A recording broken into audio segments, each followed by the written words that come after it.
Sourcing and creating content for your community radio platforms is not easy, so in this short how-to video we want to show you some of the tools that we use on a daily basis to be able to find good social media content, to make it easy to share, and also how to create some of your own content without it being time consuming.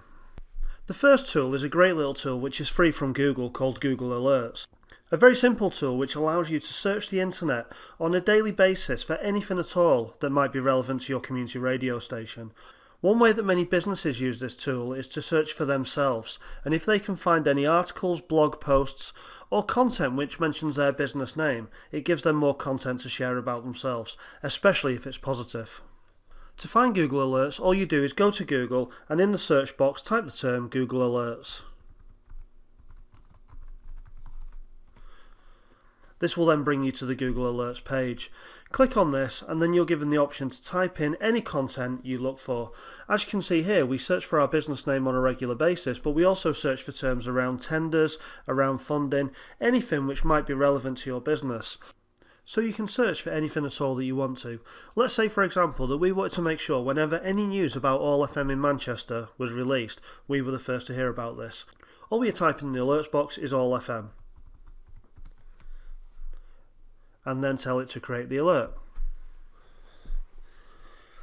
Now here there's an alert made for All FM. If we click on the edit button, we can decide how frequently we want to receive these alerts. So at most once a day. That means that if there's multiple mentions of All FM every day, you'll just receive them in one digest. Or you could change it to any time period you want, straight away as they happen, or at most once a week, so you receive a weekly digest. Now you decide the terms that are right for you. It's always a good idea to be monitoring the name of your radio station just so you know what other people are saying, but you might want to consider your local area. So for All FM we might want to set up an alert for long site events.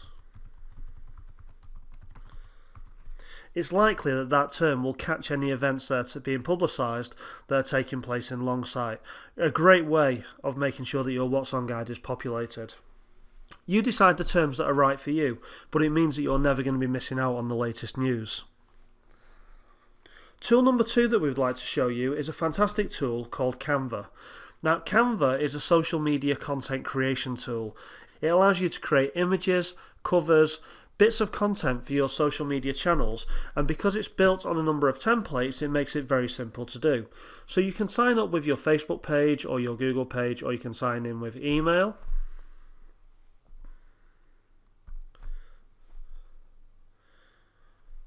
And once you're signed in, you'll see that there are many templates that you can work from. So let's say for example we wanted to create a new cover photo for our Facebook page.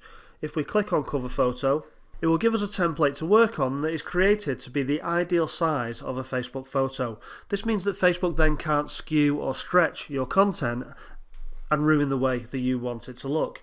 You can also see handily that Facebook have actually placed where the avatar sits over your cover photo to make sure that none of your content moves behind the avatar, blocking it from view. One thing that we found looking at the pages of many businesses and community radio stations is that cover photos are just added without thinking about where the avatar is placed, meaning that phone numbers, calls to actions and website addresses are often hidden from the view of the viewer. Now if you have a look down this right hand side, there are lots of templates on here that have got the word free next to them. If you want to use one of the other templates that aren't free, for every element that you use, so for every picture taken from that side, you pay $1. So if this cover at the top looks like something that might be relevant for your radio station, it costs $1 or around about 70 pence. But the free ones are often just as good. So if we have a quick look through and try to find one of the free items that might work for us,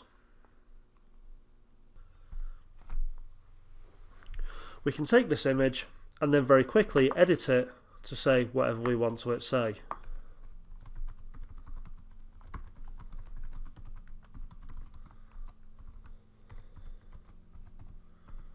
So a very simple way to create content. If you like that, you can then download it and you can upload it to your Facebook page. You can also upload your own images if you want to play around with those, but it does make the creation of social media content really simple, so it is a tool well worth getting used to. While working on this project, one of the biggest issues that many radio stations talked to us about was that they didn't necessarily know what to talk about on their social media feeds.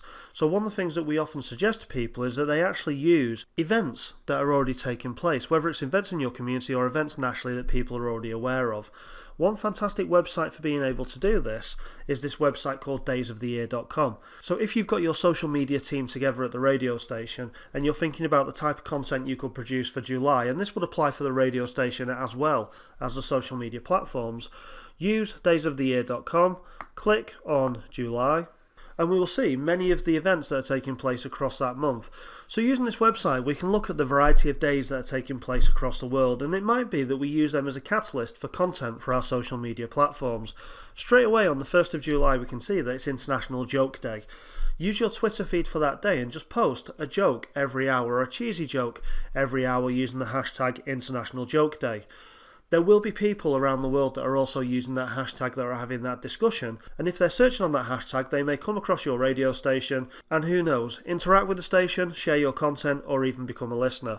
But as we scroll through, we can see other content which might be relevant to your community radio station. Content that could be turned into radio content, but also used for social media. Embrace Your Geekness Day on the 13th. If you've got a technical show on the station, that might be a perfect opportunity to publicise that show.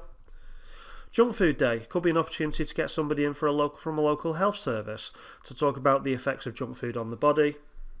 Or Milk Chocolate Day. Why not take the opportunity to invite a local chocolatier into the studio? Not only are you getting great content and some great photos, there's probably going to be a free chocolate supply. Along with that, everybody wins. The final tool, which is really useful for every community radio station, is a tool called Buffer. Now, Buffer is a tool that allows you to time content to go out at a time when you're not necessarily at your computer. And this is a big issue for many community radio stations. How to not be sat at the computer all day focusing on social media when there's so many other jobs to be done. What Buffer does is allow you to preset a number of times. So you will say to Buffer, I want content to go out on Twitter at 10 past 11, quarter past 12, half past 3 and half past 8. Once that's pre-programmed, you can find content that you feel is relevant to your audience, and then using Buffer you can share it. So let's go back to the Community Radio Toolkit. If I was to look through this and find the information on social media case studies, and I felt that the information on here was relevant to my audience, there are two ways to use Buffer. One is to sign up to Buffer through their own website, but the way that I prefer, and I would recommend you do this, is if you're using Google Chrome, you can actually install an add-on here at the top right hand side which allows you to build Buffer directly into your browser. Now if I want to share this page, all I need to do is click Buffer. It will open up and ask me which accounts I would like to send it to. In this case, I'm just going to send it to my Twitter account. I can alter the text.